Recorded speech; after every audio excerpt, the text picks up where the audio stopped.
Usted lleva la cuenta, pero eso no es lo importante. Lo importante es la preparación que Dios está haciendo en nosotros.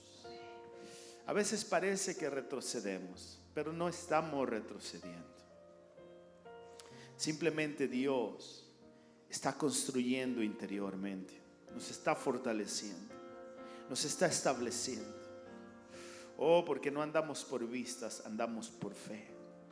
Porque por fe es que andamos, porque el justo por la fe vivirá. Padre Santo, Señor, hoy nos abrimos a tu palabra. Esta palabra que no regresa vacía. Esta palabra que logra el efecto por el cual tú la enviaste, Señor. Esta palabra que da vida, germina, Señor, produce fruto para ti. Ayúdanos a recibirla con mansedumbre. Ayúdanos, Señor, a no escapar, a no evitar, Señor, cualquier martillo, cualquier golpe que tu palabra nos dé. Ayúdanos a disfrutarla, Señor, a meditar en ella, en deleitarnos en ella, en tu espíritu, Señor, en tu voluntad, en el nombre de Cristo. Amén. Entonces, hermanos, estamos hablando, puede tomar su asiento, estamos hablando de los días de Noé, porque basado en el libro de Mateo 24, lea el Mateo 24, todo el libro, todo el capítulo 24, pero no para tener miedo. La idea no es tener miedo. No es bueno casarse por miedo. ¿Cuántos se han casado por miedo? Casado por miedo. Me voy a casar porque ya creo que es el último tren. Si ya no agarro a este, se me va. No es bueno casarse, hermano, por lástima. Ay, pobrecito, para que no quede solo me voy a casar con él o con ella. No, no es bueno, hermano, casarse por muchas razones. La razón por la que una persona se casa es porque ha encontrado al amor de su vida. Porque ha encontrado a la persona con la cual va a vivir para siempre. Esa es la idea del matrimonio. Esa es la idea del casamiento. Entonces, cuando nosotros leemos la Biblia, no la debemos leer desde un punto de vista externo, con miedo, con temor. No, son buenas noticias. Jesús dijo: cuando vean que suceden estas cosas, erguíos vuestros pechos, levanten su cabeza, porque su redención está cerca. Cuando todas estas cosas pasan, quiere decir que la palabra de Dios es real. Quiere decir que podemos confiar más en ella. Quiere decir que debemos beber, hermano, adquirir más de lo que la palabra de Dios dice y no de lo que los noticieros dicen. No de lo que nuestras emociones dicen. No de lo que, hermano, lo que está de moda se dice. Hay muchas cosas, muchas voces. Hoy en día el engaño está a su máximo esplendor. Cuando comparamos blanco y negro es fácil distinguirlo, pero cuando es casi blanco y blanco, ahí está lo difícil. Entonces, hermano, en este tiempo dice la palabra de Dios que si encuentras la verdad, aférrate a ella y no la pierdas, átala en tu cabeza, átala en tu brazo derecho, apiádate de ella, porque la verdad nos va a ayudar a permanecer libres. La verdad de quién es Dios, la verdad de quiénes somos nosotros, la verdad de cuáles son los planes de Dios, sus pensamientos, sus caminos. Nosotros muchas veces nos desviamos porque quitamos la mirada. Entonces el libro de Mateo, Jesús dice algo clave, como en los días de Noé, así será la venida del Hijo del Hombre. Y estamos viendo lo que sucedía con Noé durante esta semana, lo hemos visto. Génesis 6:15, solo vamos a tocar un verso, creo. La otra semana tocamos un poquito, pero es importante aprender. Y el Señor le dice a Noé en Génesis 6:15 que haga un arca. Usted sabe la historia, porque va a venir un diluvio, va a destruir a toda carne. Ya lo miramos eso, pero vamos a enfocarnos Génesis 6:15, y de esta manera la harás. Eso hablamos la semana pasada, del estar dispuestos a obedecer a Dios, del estar presentes, no solo decir sí Señor yo creo, pero no voy, no estoy ahí, no estoy dispuesto. Y dice de 300 codos de longitud, de esta manera la harás, 300 codos de longitud del arca, de 50 codos de anchura y de 30 codos su altura. Hasta ahí vamos a dejar, yo creo que vamos a tocar una parte nada más. Para nosotros, los seres humanos, y más para nuestra cultura, las medidas no son tan importantes. nosotros ahí lo hacemos a tanteo, todo a tanteo, ¿no? Corta un pedazo de madera y ponemos la mano y le hacemos así, lo vamos y la cortamos. Y no nos salen bien las cosas. ¿Por qué? Porque no planeamos, porque no medimos. La otra vez miré a alguien que estaba cocinando y compró unos utensilios para medir los ingredientes con los que iba a cocinar. Y tomó tantas medidas de harina, tantas medidas de sal. Y yo digo, pues nomás échale ahí. Así le hacemos, ¿o no? Para Dios, hermano, sí son importantes las medidas. Y le recalco, son muy importantes las medidas. Para Dios son importantes los detalles. Es fácil desarmar las cosas, lo difícil es armarlas. ¿Cuántos están de acuerdo conmigo? Se me descompusieron las luces de mi carro y yo dije, ¿para qué gasto en mecánico? Mejor yo las voy a arreglar. Agarré, las desarmé, quité la parte, fui a la tienda, la compré y la puse para atrás y me sobraron 7 tornillos. No supe dónde iban, por más que le busqué, mi carro quedó sin 7 tornillos.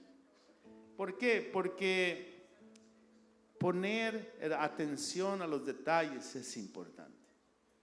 Y es una de las cosas que Dios quiere hacer, una de las cosas que Dios le dijo a Noé eran los detalles, las medidas. Son muy importantes para Dios. Dios necesita medidas exactas. Son esenciales para Dios. ¿Cuántos están de acuerdo conmigo? Dice que la palabra de Dios es viva y eficaz y cortante, penetra hasta la profundidad del corazón. Y dice que es útil para corregir, redarguir, enseñar, instruir, a fin de que el hombre de Dios esté completamente preparado. Diga conmigo, completamente preparado para toda buena obra. No medio preparado, no ahí a ver qué sale, no, completamente preparado para toda buena obra. Y otra parte dice que todas estas pruebas, aflicciones, Dios las permite para completarnos, para que no nos falte cosa alguna. Entonces Dios espera exactitud en cuanto a los pesos y las medidas. El reino de Belsasar, hijo de Nabucodonosor, dice que tenía una fiesta muy grande pagana, mandó traer los utensilios que habían traído de Jerusalén, y es una aberración, un sacrilegio muy grande, algo terrible. Y apareció una mano en la pared y empezó a dibujar, a escribir. Nadie sabía qué escribía. Y lo que se escribió en la pared era así: tu reino ha sido pesado en balanza y ha sido hallado falto, por tanto se te ha quitado. Entonces dice Pablo a Timoteo, que procuremos con diligencia, hermano, presentarnos delante de Dios como obrero que no tiene de qué avergonzarse, que usa bien la palabra de verdad. Y el libro de Job dice: péseme Dios en balanza y conozca mi integridad. Imagínese, ¿quién le puede decir a Dios: Señor, conoce mi integridad? Entonces las medidas para Dios son esenciales, están por toda la Biblia. Medidas exactas. Apocalipsis 21:15, mire lo que dice: el que hablaba conmigo tenía una caña de medir, una cinta métrica de oro. No era como las baratas, era de oro. Quiere decir que es serio. Para medir la ciudad, sus puertas, su muro, la ciudad se hallaba establecida en cuadro, su longitud, diga conmigo, y su longitud es igual que su anchura. Y midió la ciudad con la caña 12,000 estadios, la longitud. La altura y la anchura de ella son iguales. Midió su longitud, su anchura y su altura. La ciudad tiene que estar bien medida. Y midió su muro 144 codos, la medida del hombre. O sea, medida del hombre, la cual es de ángel. O sea, según las medidas humanas, el ángel midió la ciudad. Eso nos da a entender que para Dios las medidas son importantes. Y las medidas tienen que ver con nuestro carácter. Él no va a tener por inocente al impío. Hermanos, a veces las instituciones, los pastores, las doctrinas, qué sé yo, toleran muchas cosas. Pero delante de Dios todos vamos a ser probados, pasados por balanza, pasados por el fuego. Todos. Ninguno nos vamos a escapar. Entonces es importante entender, asimilar, recibir lo que Dios está haciendo en nosotros. Es como que Dios está desarrollando en nosotros. Dios está desarrollando el carácter de Cristo en nosotros. No se trata de lo que hacemos, si servimos en la iglesia o no, si cantamos, si tocamos, si tenemos un privilegio, nada tiene que ver con eso. De hecho, eso es un privilegio. No es una carga, no es una obligación, es un privilegio que tenemos. Es más que eso. Tiene que ver, hermano, con que el carácter de Cristo se desarrolle en nosotros. De hecho, ese es el propósito de Dios. El propósito de Dios es que Cristo sea formado en nosotros. En Gálatas 4:19 dice: hijitos míos, por quienes vuelvo a sufrir dolores de parto. Quiero que se imagine a qué está comparando Pablo el trabajar en la obra, el trabajar con los Gálatas, con los hermanos Gálatas de Galacia, de esta iglesia de Galacia, que era una iglesia más o menos como la nuestra. Dice: hijitos míos, por quienes vuelvo a sufrir dolores de parto. Métase en la escena.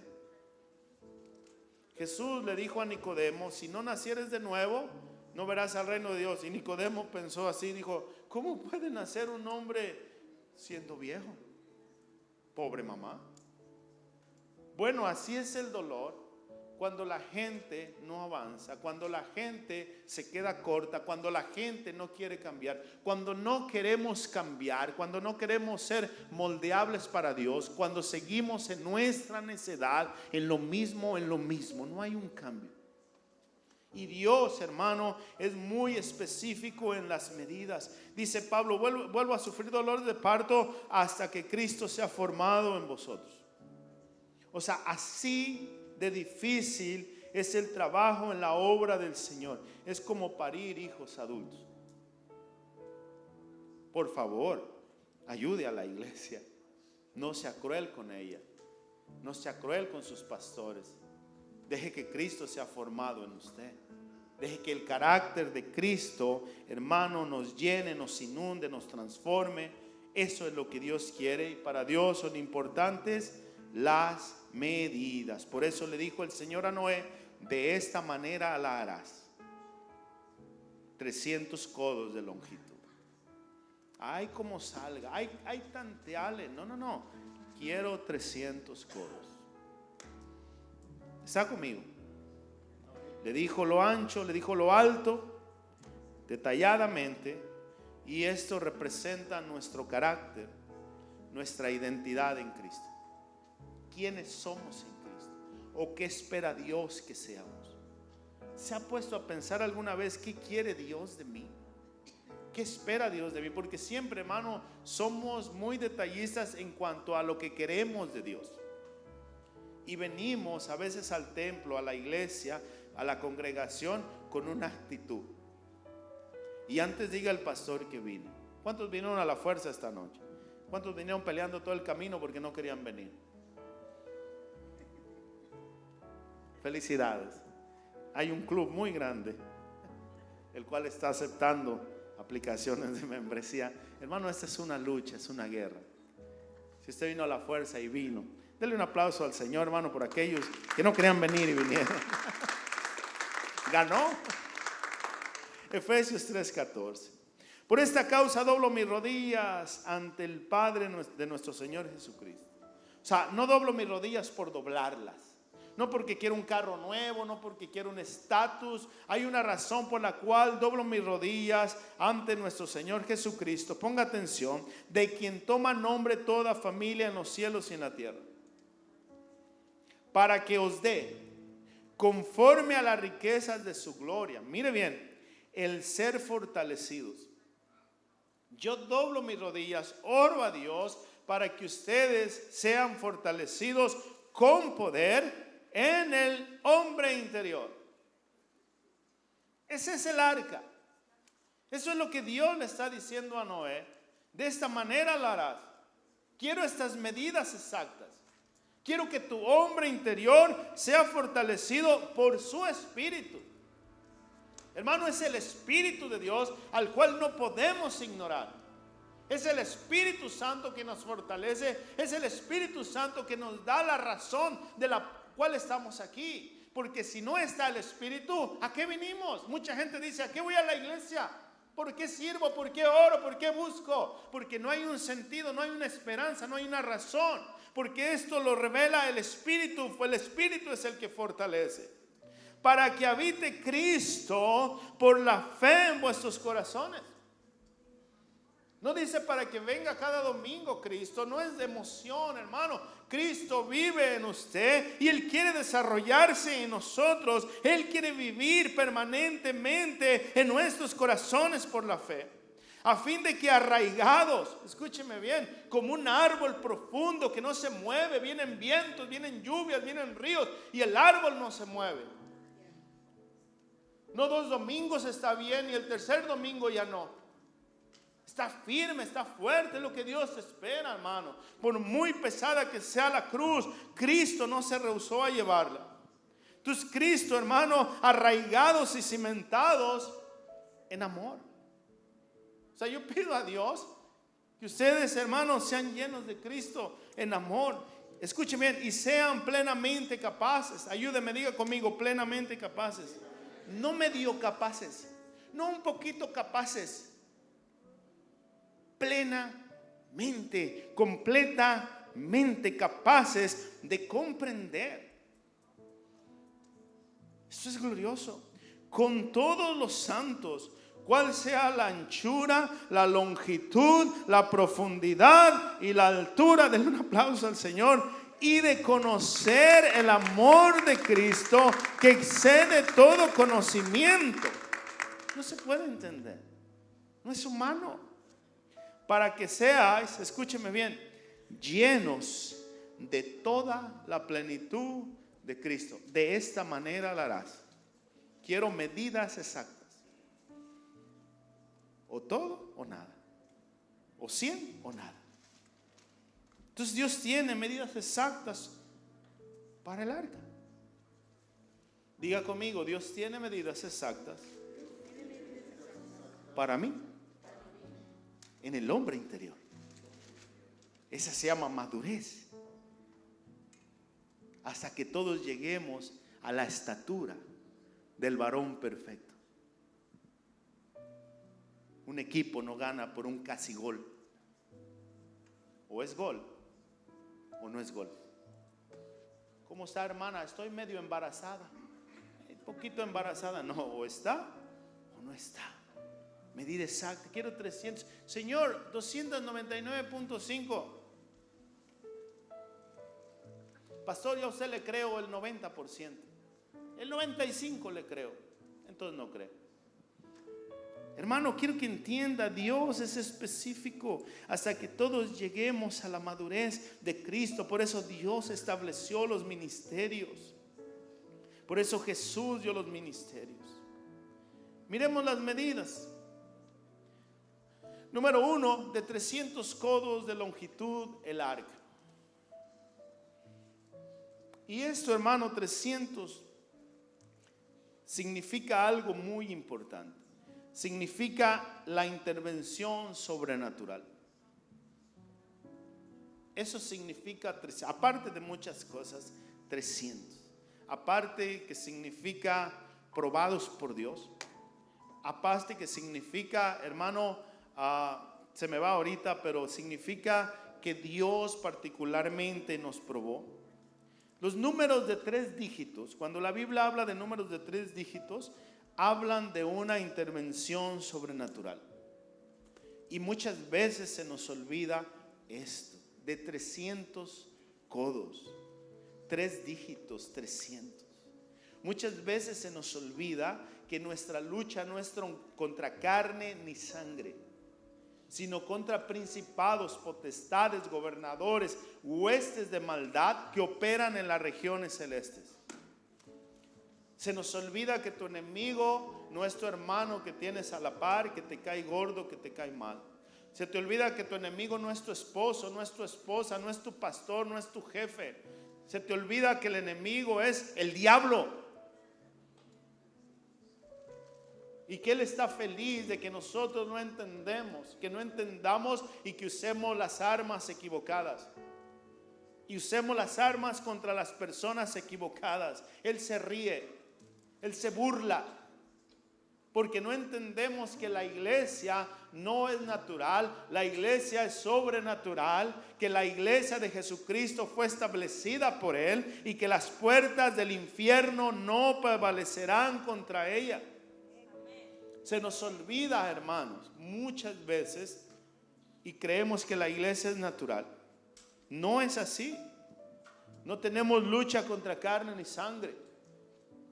Las armas de nuestra milicia no son carnales, son poderosas en Dios para destrucción de fortalezas. Entonces, hermano, el enemigo está empeñado en que nosotros creamos que somos una iglesia natural, secular.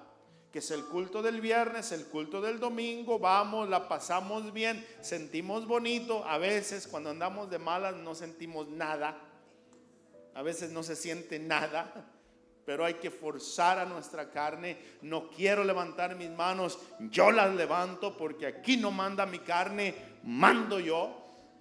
No quiero aplaudir, pues aplaudo porque mi carne no quiere aplaudir, pero yo aplaudo para el Señor. Si le aplauden al Messi y al cristiano, ¿por qué no le voy a aplaudir a Jesucristo?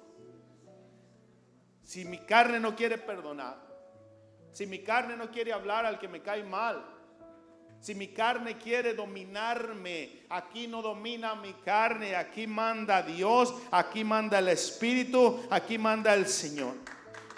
Dele un aplauso si se lo va a dar. Entonces, el hacernos creer que la iglesia es secular, el enemigo nos tiene sometido. Cuando el Señor dice, no es con espada, no es con ejército, es con mi espíritu, no son estrategias. Es el Espíritu Santo el que cambia los corazones. Es el Espíritu Santo que da fortaleza. Es el Espíritu Santo que nos ayuda a entender las medidas exactas que Dios espera de mí. ¿Qué quiere Dios de mí?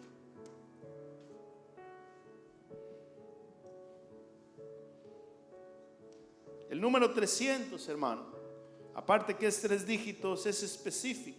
Hay mucho que hablar de este número. Significa un cambio radical.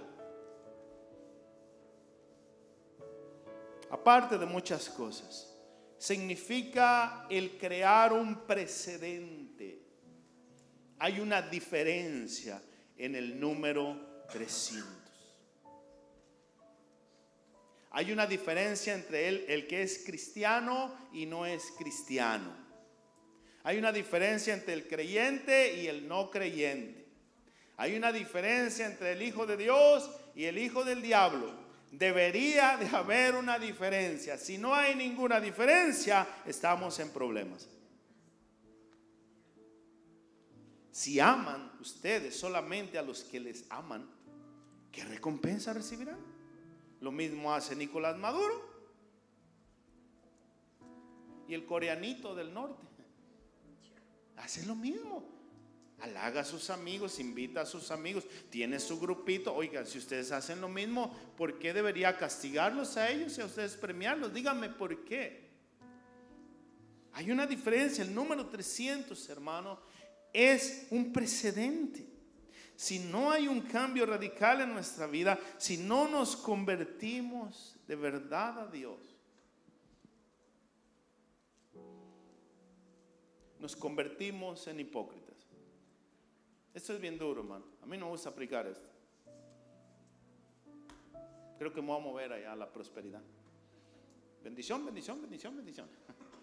No, hermano, si no nos convertimos de verdad a Cristo, nos convertimos en cristianos convencionales, comunes, cristianos estériles, cristianos seculares. Ojo, y al primero que Dios habla es a mí. Es lo que le dice el Señor a Noé: 300 codos de longitud. no mediocridad. Hermano, cuando venga el diluvio, la mediocridad se va a deshacer. La apariencia se va a deshacer. Si algo que le reclama el Señor a los profetas en Israel, les dice: ustedes no prepararon a mi pueblo. Les hicieron levantar una pared de lodo cubierta con cal. Todos los que miraban decían: wow, qué pared tan fuerte. Pero cuando viene la lluvia torrencial se deshace y la pérdida es grande. Hermano, 300 codos es algo simbólico, es relativamente pequeño para traer todos los animales del mundo, obvio. Ahí no cabían los dinosaurios, ni los tiranosaurios, ni los... De hecho, no cabía mucho. Es algo que Dios quiere hacer. 300. Es el número 300 codos de longitud. Y lo miramos en toda la Biblia, hermano. Por ejemplo, en el caso de Salomón. ¿A cuántos han leído el libro de Cantares? Solo 2. ¿A cuántos les gusta el libro de Cantares? ¿A cuántos les gustan los Proverbios? El libro de Eclesiastés. Pero Salomón tuvo 300 concubinas que desviaron su corazón. Esto está bien delicado. 300 concubinas. Él tuvo 700 esposas. Usted se anda quejando con una y este tuvo 1000. Pobre hombre. Bueno, las 1000 al mismo tiempo. Salomón.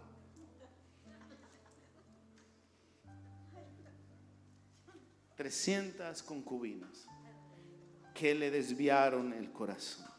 La Biblia no dice, él tuvo un grupo de concubinas. ¿Por qué menciona, hermano, 300? ¿Por qué especifica este número?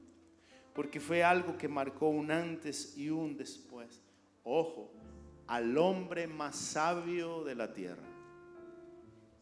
El hombre más sabio de la tierra, el que escribió Proverbios, Eclesiastés, algunos salmos y el gran libro de Cantares, terminó perdido. Si eso le pasó a Salomón, imagínense lo que nos espera a nosotros. Hay gente que busca sabiduría y conocimiento. Conocimiento. Está muy bien. Su afán es saber más y más y más. Quiero saber más. ¿Y cuándo lo vas a empezar a poner por obra? Digo yo, bueno.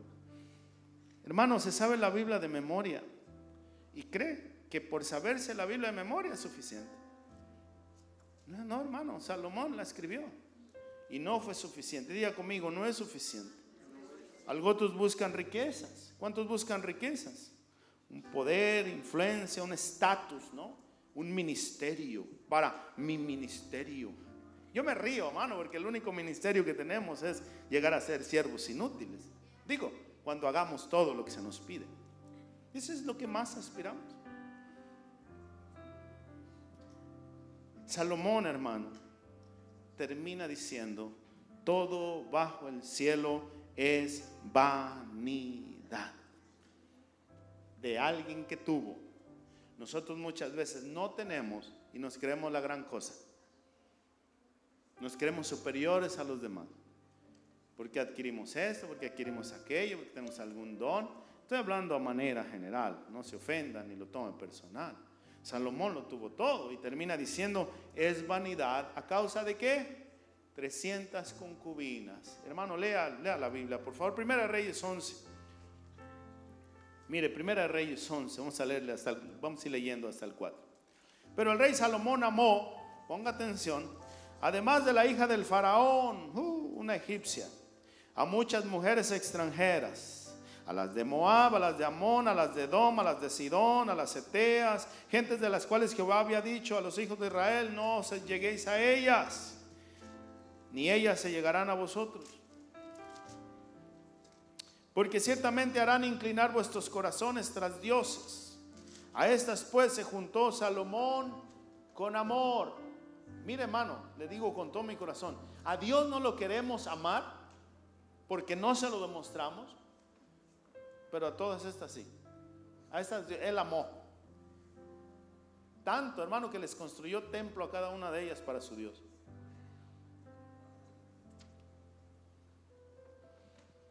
Lea la Biblia.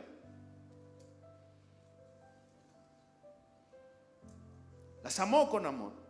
Y tuvo 700 mujeres reinas, 700 esposas, aunque no era permitido, pero Dios lo toleró, porque otro día le explico por qué, y 300 concubinas. Fueron 300 concubinas y sus mujeres desviaron su corazón. Cuando Salomón ya era viejo, sus mujeres inclinaron su corazón tras dioses ajenos y su corazón no era perfecto con Jehová su Dios como el corazón de su padre David. Para desgracia de Salomón, esas 300 concubinas desviaron su corazón. Ahora, ¿cuál es la diferencia entre las esposas, las reinas y las concubinas? Compromiso. Diga conmigo, compromiso. Las concubinas no tienen compromiso. Las concubinas van cuando quieren, dan lo que quieren, cuando quieren, como quieren. Es una relación externa, sensual, física, de satisfacción y placer, y ya. En cambio, la esposa es la que cuida, la que protege, la que lava, la que plancha, la que da de comer, la que cuida a los niños, la que atiende la casa. Y nosotros no queremos muchas veces ser esposa, queremos ser concubina. Quiero sentir bonito el domingo cuando tengo ganas de ir a la iglesia, tengo ganas cuando yo quiero, cuando yo creo que necesito, pero no hay un compromiso, no hay una entrega, no hay algo legal, sino que queremos una relación, hermano, esporádica, de apariencia externa, sin que se nos mueva o nos muevan lo que hay dentro de nosotros, que es el hombre interior, sin cambios, sin entrega. Espero que me esté dando a entender. 1 Reyes 11:9. Y se enojó Jehová contra Salomón por cuanto su corazón se había apartado de Jehová, Dios de Israel, que se le había aparecido 2 veces. Se le apareció 2 veces. A Saulo de Tarso una vez y fue suficiente. Dijo Saulo: no seré rebelde a la visión celestial. A ese se le apareció 2 veces. A Moisés se le apareció una vez en una zarza y lo transformó completamente. Y a este 2 veces, el hombre más sabio de la tierra, todo lo que le pasó a Salomón, y ni aún así, porque fue desviado. Se le apareció 2 veces y le había mandado acerca de eso, que no siguiese dioses ajenos, mas él no guardó lo que le mandó Jehová. Y dijo Jehová a Salomón: por cuanto ha habido esto en ti, no has guardado mi pacto, mis estatutos que yo te mandé, romperé de ti el reino y lo entregaré a tu siervo. ¿Dónde quedó el ministerio de Salomón? Estas 300 cambiaron su corazón, su carácter, su identidad. Terminaron desviándolo del plan de Dios. Se perdió Salomón. Esta es la manera negativa, hermano. Escúcheme bien, todo lo que Salomón hizo. Otro caso es el caso de Sansón. Diga conmigo, Sansón. Sansón, hermano, nació en un matrimonio estéril. Su madre era estéril, sus padres, pero Dios tenía un propósito específico con él. Y desde antes de nacer lo declaró nazareo desde el vientre. Él va a ser nazareo, no bebas vino. Miren lo que dice Jueces 13:2. Sansón. Se oyen igual, pero Salomón es diferente. Salomón, hermano, fue tan grave lo que le pasó que el libro de Lucas no lo registra como descendiente del Mesías. Mateo sí, pero Lucas no. Lucas pone en su lugar a Natán. Otro tomó su lugar porque se pervirtió. 13:2 de Jueces. Vayamos a Sansón. Y había un hombre de Sora, de la tribu de Dan, el cual se llamaba Manoa. Su mujer era estéril, nunca habían tenido hijos. A esta mujer apareció el ángel de Jehová y le dijo: aquí tú eres estéril y no, escúchame bien, y no bebas vino ni sidra, ni comas cosa inmunda, pues he aquí concebirás y darás a luz un hijo, y navaja no pasará sobre su cabeza, porque el niño será nazareo a Dios desde su nacimiento, y él comenzará a salvar a Israel de mano de los filisteos. A ver, ayúdeme, diga conmigo: y él comenzará a salvar No dice que Él salvará, Él comenzará a salvar a Israel de mano de los filisteos. Había un propósito en la vida de Sansón, como hay un propósito en nuestra vida, como hubo un propósito en la vida de Noé. Y el Señor le dijo: de esta manera le harás 300 codos de longitud. El problema, hermano, con Sansón es que los padres de Sansón, sin querer, se le oponían. Los padres de Sansón querían meter a Sansón en un molde, cuando Dios dijo claramente: este es mío, apartado para mí, tú no te metas. Este es mío. Y muchas veces nosotros como padres, o nuestros padres, hermano, a causa de cualquier cosa, nos han desviado de la voluntad de Dios, queriéndonos meter en una vida normal. Tus hijos no son tus hijos, son hijos de Dios. Todo lo que tenemos no es nada nuestro, es de Dios. Aún nuestras vidas, muchas veces se nos olvida que Dios tiene un propósito para nosotros. Y sin querer, queriendo, estorbamos los planes de Dios para nosotros, para nuestros hijos. 13:25. Y el Espíritu de Jehová comenzó a manifestarse en él, en los campamentos de Dan, entre Sora y Estaol. Diga conmigo: el Espíritu de Dios comenzó a manifestarse en él. ¿Qué pasa, hermanos, si el Espíritu de Dios comienza a manifestarse en sus hijos? Que su hijo le dice: ya no quiero ser doctor, quiero ser pastor. Ay, hijo, te van a apedrear, te van a apuñalar. ¿Qué pasa, hermano, si Dios comienza a hacer cambios en nuestra vida que nos incomodan? ¿Qué pasa si Dios nos quita el trabajo, nos quita el estatus, nos quita la comodidad en que vivimos? Aquí hay un propósito. Eso es lo que el Señor le está diciendo a Noé: serán 300 codos de longitud. Este asunto es mío. ¿Qué tiene que ver esto, pastor? Bueno, ahorita le explico.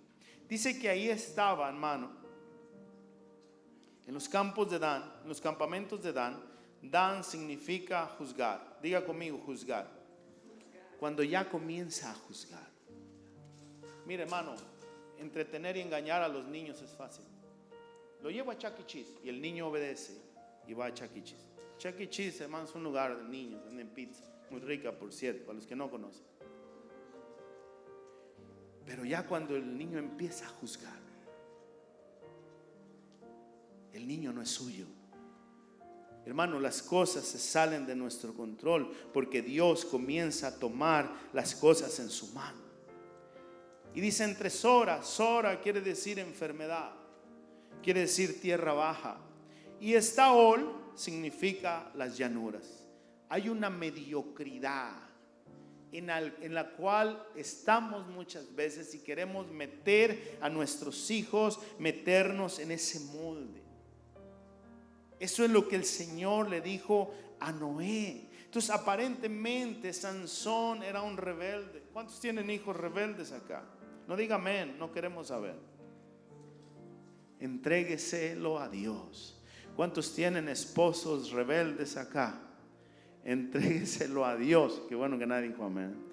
¿Cuántos tienen esposas rebeldes acá? ¿Cuántos hermanos tienen situaciones adversas que están fuera de control? Aparentemente todo está perdido, enfermedades fuera de control, situaciones fuera de control. Pues no, Dios tiene control. Dios empieza a manifestarse, el Espíritu de Dios empieza a moverse en situaciones difíciles, incomprensibles. El Señor empieza a dar entendimiento. Porque Dios tiene un plan. Diga conmigo: Dios tiene un plan conmigo y con mi familia. 14:1. Dice bien, métese en la escena. Descendió Sansón a Timnat.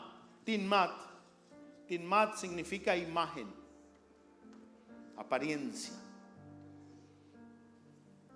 Y vio en Timnat a una mujer de las hijas de los filisteos. Y subió y lo declaró a su padre y a su madre diciendo: yo he visto en Timnat a una mujer de las hijas de los filisteos, os ruego que la toméis por mujer. Y su padre y su madre le dijeron: no hay mujer entre las hijas de tus hermanos, ni en todo nuestro pueblo, para que vayas a tomar mujer de los filisteos incircuncisos. Y Sansón respondió a su padre: tomaré esta mujer porque ella me agrada. A veces las cosas se salen de nuestro entendimiento, de nuestro control, y nos turbamos. Nuestra mente, hermanos, se perturba. Y ahí es donde entra la fe. Ahí es donde entra la confianza en Dios. Cuando viene el pánico y se apodera de nosotros, se siente raro, se siente extraño. Tal vez se siente una sensación de fracaso. Mi hijo, ¿qué va a pasar con Sansón? Sansón es de Dios. Diga conmigo: mis hijos son de Dios. Ayúdame, diga: mis hijos son de Dios. Diga: mi vida es de Dios. Hermano, Sansón es hijo de Dios.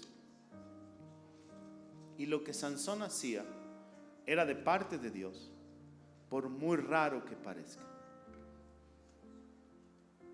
por muy extraño. Ya hablamos de esto. Dios pide cosas extrañas, cosas raras, cosas no convencionales. Muchas veces se nos olvida que todo lo que tenemos es de Dios. Tu vida es de Dios. Tus recursos son de Dios. Tus habilidades son de Dios. Tus talentos son de Dios. Tus dones son de Dios. Tus hijos son de Dios. Todo lo que tenemos y somos es de Dios. Jueces 4:14. Mas su padre y su madre no sabían que esto venía de Jehová, porque él buscaba ocasión contra los filisteos, pues en aquel tiempo los filisteos dominaban sobre Israel. Bendito sea el Señor que produce caos en nuestra vida, porque los caos nos llevan a manifestar la gloria de Dios. Ellos no sabían que esto raro venía de Dios. Por muy doloroso, incómodo que parezca la situación, Dios tiene el control. Hermano, este Sansón se casó, los filisteos, hermano, se casó con esta mujer. Los filisteos la obligaron a traicionarlo, la casaron con otro. Aparentemente un hombre fracasado, Sansón, pero estaba en las manos de Dios. Y este agravio, dice la Biblia, sirvió para que algo se encendiera en Sansón, para que algo se activara en él. Hermano, yo le voy a ser bien honesto. La pasividad es un enemigo muy grande. El conformismo, el acomodamiento. Hermano, nos acomodamos a la situación, nos acomodamos al sistema del país, nos acomodamos a lo que el enemigo nos da. Como decía doña Guadalupe, mi madre, al son que le tocan baila. Lo que nos dan recibimos. Y esto, hermanos, sirvió para que algo se activara en la vida de Sansón, para que se encendiera algo. Entonces Sansón, al ver que los filisteos le robaron a su esposa, cazó 300 zorras. Diga conmigo: 300 zorras. Las amarró entre sí y les quemó la cosecha a los filisteos. Y esto lo hizo odioso para los filisteos. ¿Cuántos tienen amigos inconversos? Hay gente que dice: ay, mis amigos son mejores, mis amigos los inconversos, que los cristianos. Usted necesita al Espíritu Santo. No puede ser posible. Es que la gente sin Dios vive mejor. Estamos cerrados, estamos equivocados. ¿Cuántos entienden esto? 300 zorras encendieron el corazón, encendieron el fuego. Hermano, si queremos obedecer a Dios, debemos hacernos aborrecibles al enemigo. No podemos servir a Dios, señores.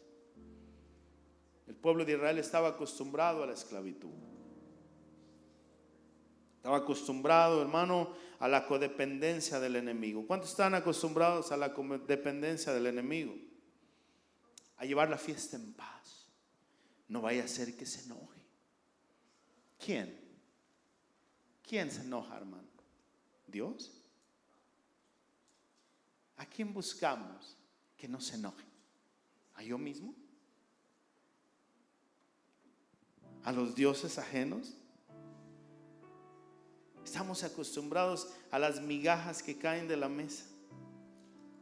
Ay, pastor, ya no peleo tanto. Ay, pastor, ya estoy bien, ya me siento sano, ya me siento aquí. Y cree que eso es suficiente. ¿Y qué del plan de Dios? Hermano, Dios desde el vientre de su madre declaró apartado a Sansón.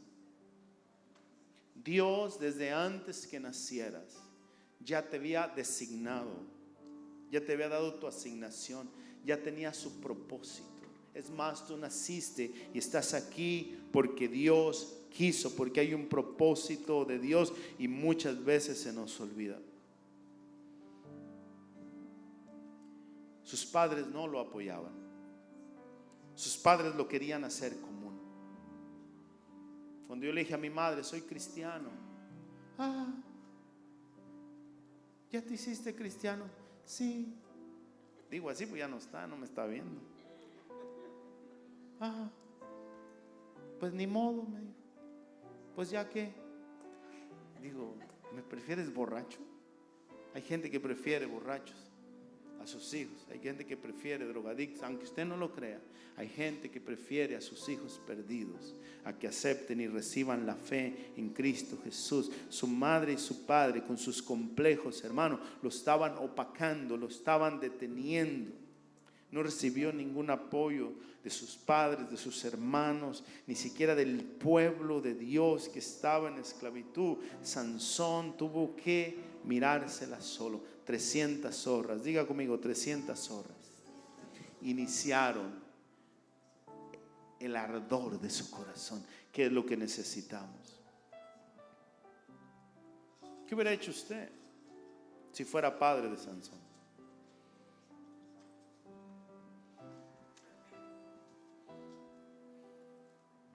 Jueces 16:23. Dios va a cumplir su propósito en nosotros. Dios lo va a hacer. Pero Él quiere que seamos conscientes y que cooperemos con Él. Dios lo va a hacer igual. Dice Jueces 16:23. Entonces los principales de los filisteos se juntaron para ofrecer un sacrificio a Dagón su Dios y alegrarse. ¿Cuál es la situación? Sansón comienza una lucha aguerrida contra los filisteos, en contra de su pueblo, en contra de su familia, en contra de todos, porque para obedecer a Dios a veces hay que ir en contra de todos, a tal forma que él cae seducido por una mujer que fingió muy bien, llamada Lila, la cual conquistó su corazón. Él abrió su corazón. A él le cortaron su pelo, perdió su fuerza, se convirtió en un hombre común. Lo tomaron los filisteos, le sacaron los ojos y lo llevaron a burlarse de él al templo de Dagón, para hacer un culto burlándose de Dios. Escúchame bien, porque si el enemigo te tiene como esclavo, se está burlando de Dios. Si el enemigo te margina, se está burlando de Dios. No eres tú, es Dios, es su nombre, es su propósito. Es tiempo de salir de nuestro egoísmo y pensar solo en nosotros, en nuestra satisfacción, y comenzar a pensar en Él, en su propósito. Dice que lo llevan al templo de Dagón, su Dios, para alegrarse, para burlarse. Y dijeron: nuestro Dios entregó en nuestras manos a Sansón, nuestro enemigo. Y viéndolo el pueblo, alabaron a su Dios, diciendo: nuestro Dios entregó en nuestras manos a nuestro enemigo y al destruidor de nuestra tierra, el cual había dado muerte a muchos de nosotros. Y está Sansón ahí, en el templo, sin ojos, débil como cualquier otro. Y aconteció que cuando sintieron alegría en su corazón, dijeron: llamad a Sansón para que nos divierta.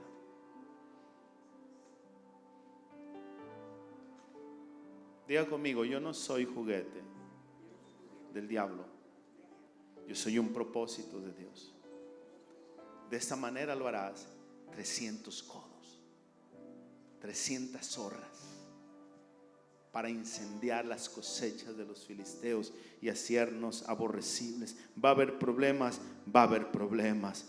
Va a haber rechazo, va a haber rechazo. Pero yo no voy a hacer diversión del diablo. Tráelo para que nos divierta. Y llamaron a Sansón de la cárcel. Estaba en una cárcel y le sirvió de juguete delante de ellos. Y lo pusieron entre las columnas. Entonces Sansón dijo al joven que lo guiaba de la mano: acércame y hazme palpar las columnas sobre las cuales descansa la casa, para que yo me apoye sobre ellas. Y la casa estaba llena de hombres y mujeres. Todos los principales de los filisteos estaban ahí. En el piso alto había como 3,000 hombres y mujeres.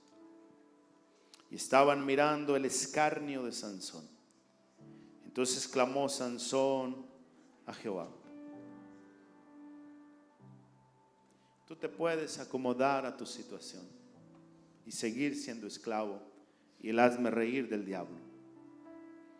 Pero Sansón, en medio de su ceguera, en medio de su error, en medio de su tropiezo, porque muchas veces nos sentimos fracasados, indignos, inmundos delante de Dios. Sansón más, dice que él clamó a Dios. Sansón clamó a Dios y dijo: Señor Jehová, acuérdate de mí, fortaléceme, te ruego, solamente esta vez, oh Dios, para que de una vez tome venganza de los filisteos por mis 2 ojos.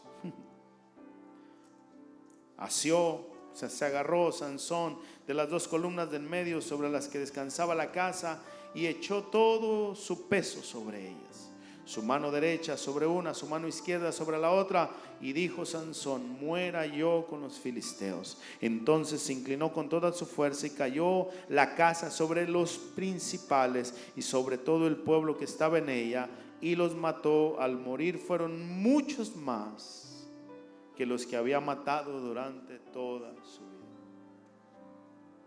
300 codos de longitud es mi propósito, hasta que Cristo sea formado en ustedes. Hermano, Dios cumplió la vida. Dios cumplió su propósito en la vida de Sansón. ¿Cuál es la diferencia? Sansón no lo miró. Yo le voy a pedir que incline su cabeza. Y pasa, por favor, la música. De esta manera harás el arca. 300 codos de longitud. Mi propósito completo en ti. El plan el cual antes que nacieras ya había trazado para ti, se va a cumplir. Y si no se ha cumplido, se va a acelerar. La eternidad va a intervenir.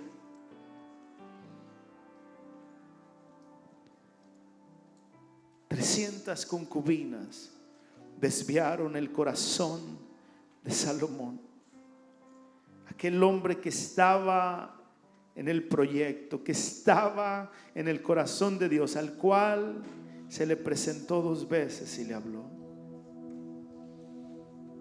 lleno de sabiduría, de ciencia, de riqueza, de poder. 300 concubinas lo desviaron. Fue el tiro perfecto.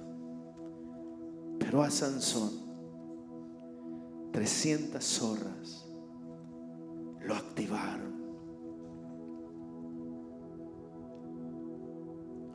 Muchas veces no entendemos por qué Dios nos quita personas de nuestro lado.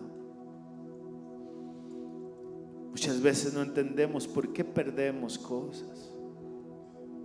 Perdemos amigos.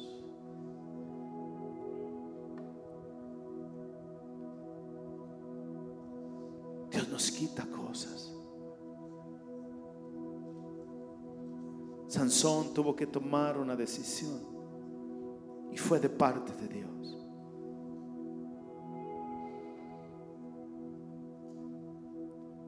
Es el Espíritu de Dios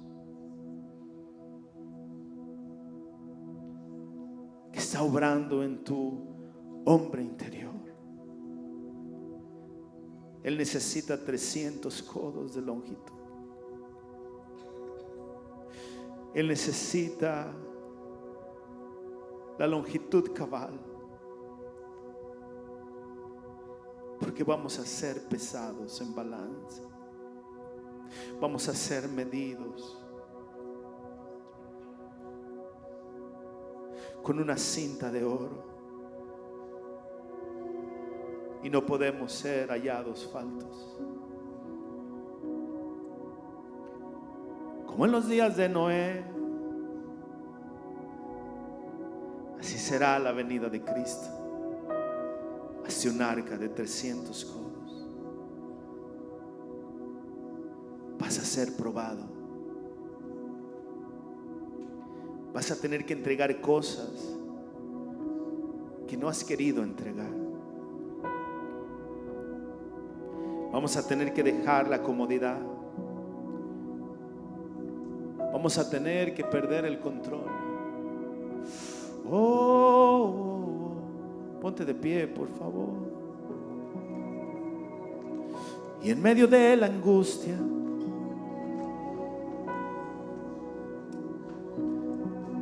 en medio del sabor amargo, en medio de la incomodidad, de la confusión, es donde se manifiesta el Espíritu de Dios. En medio de la debilidad,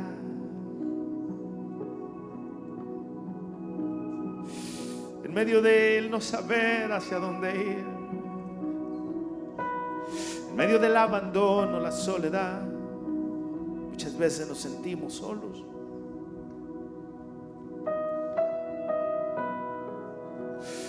Muchas veces nos sentimos rechazados. Muchas veces nos sentimos no valorados. Aún nos sentimos abandonados por Dios. Muchas veces culpables. ¿Qué no hice bien? ¿En qué fallé? ¿Por qué no salieron las cosas como yo esperaba? ¿Por qué mis hijos no responden?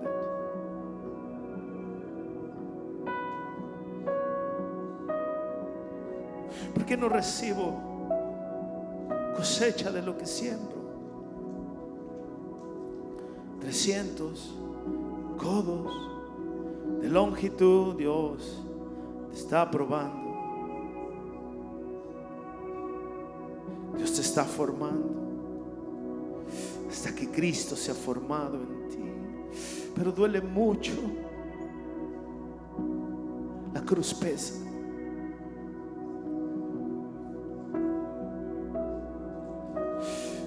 Pero Dios te está mirando, porque tiene un propósito en ti. Aún los errores que has cometido, Dios los usa para bien, porque le amas, porque Él te ama. Hermano, yo quisiera que todos pasáramos a enfrente y entonáramos y levantemos nuestros